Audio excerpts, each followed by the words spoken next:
भागवत कथा को तोते रूपी सुखदेव सुनाते हैं और राम कथों को काग स्वरूप में कागभूषुंडी जी सुनाते हैं। हमारे भारत के पक्षी भी कितने मनुष्यों से ज्यादा गुणी हैं कि सुखदेव जी आकर के जो राधा रानी के शुक थे वो श्रीमद् भागवत कथा सुनाते हैं और नीलांचल पर्वत पर बैठ करके स्वयं कागभूषुंडी जी महाराज जब काग के रूप में बैठकर कथा सुनाते तो शिव जी भी आकर कथा सुनते हैं, गरुड़ आदि भी आकर कथा सुनते हैं, अपने संशय का निवारण करते हैं।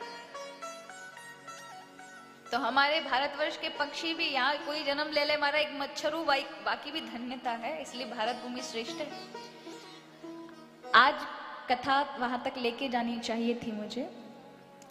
द्वितीय दिवस या तृतीय दिवस की कथा में वाराह भगवान की कथा आती है, सबने सुना होगा। बड़ा चिंतनीय विषय है कि पृथ्वी को हिरण्याक्ष समुद्र के अंदर पाताल में ले गया था। तो ब्रह्मा जी सत्यलोक में बैठे थे और वहां से नाक से वाराह भगवान का अवतार होता है। अंगूठे के बराबर वाराह भगवान सूकर रूप में आते हैं और फिर समुद्र में घुस करके पृथ्वी को उठाकर पाताल से स्थित कर देते हैं जल के ऊपर। हिरण्याक्ष आता है, उसका उद्धार करते हैं, ऐसी कथा आती है। लेकिन ये क्या है, इसका बड़ा चिंतनीय विषय है अगर देखा जाए तो। पृथ्वी हम सभी हैं, पृथ्वी माने शरीर। पाताल सबसे नीचे गहराई, अंधकार, यानी 14 लोकों में सबसे नीची निकृष्ट अवस्था है पाताल। भगवान के तलवे को भगवान ने पाताल स्वरूप में कहा है, अपनी विभूति में, कि अपने स्वरूप में कहा है कि मेरा जो चरण का तलवा है वो पाताल है। अगर देखा जाए तो चेतना के ये स्तर हैं, यानी हमारी आत्मा की जो चेतना है। कभी कभी आप संतों के पास जाते हो ना, उनका जो ऑरा, उनका जो प्रकाश आपको प्रभावित कर देता है, वो उनकी चेतना है कि उनके मुख से जो निकली हुई बात आप वहीं पर एकदम गदगद हो जाते हैं। और उस बात, भले ही आपका विश्वास है कि नहीं है, लेकिन आप उनकी बात से इतने प्रभावित हो जाते हो, माने मन के आपको स्तब्ध कर दिया, किसी ने रोक दिया एकाएक।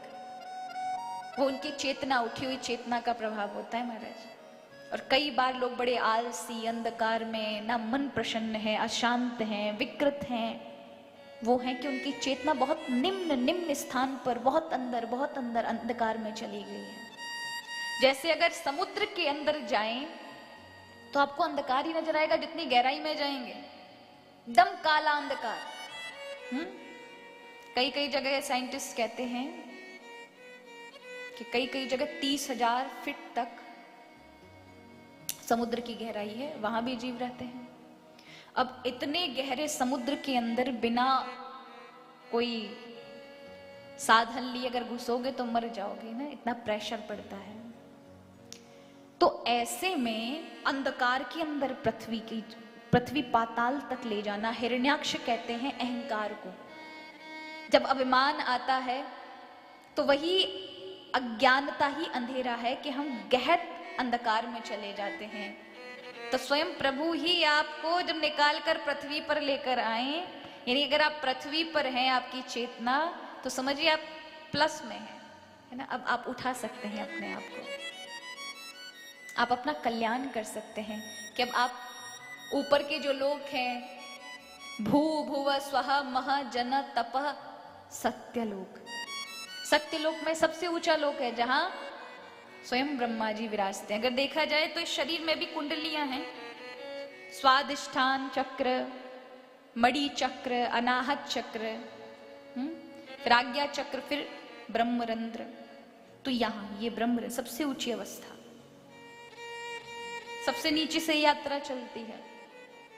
और बड़ा, क्योंकि आज विषय नहीं है समझाने का और समय भी नहीं है, पर एक बात समझ लें, भगवत नाम स्मरण रहेगा, प्रभु की भक्ति रहेगी, धीरे धीरे ज्ञान होगा, तो अपने आप चेतना में शक्ति आती रहेगी और आप निरंतर उठेंगे।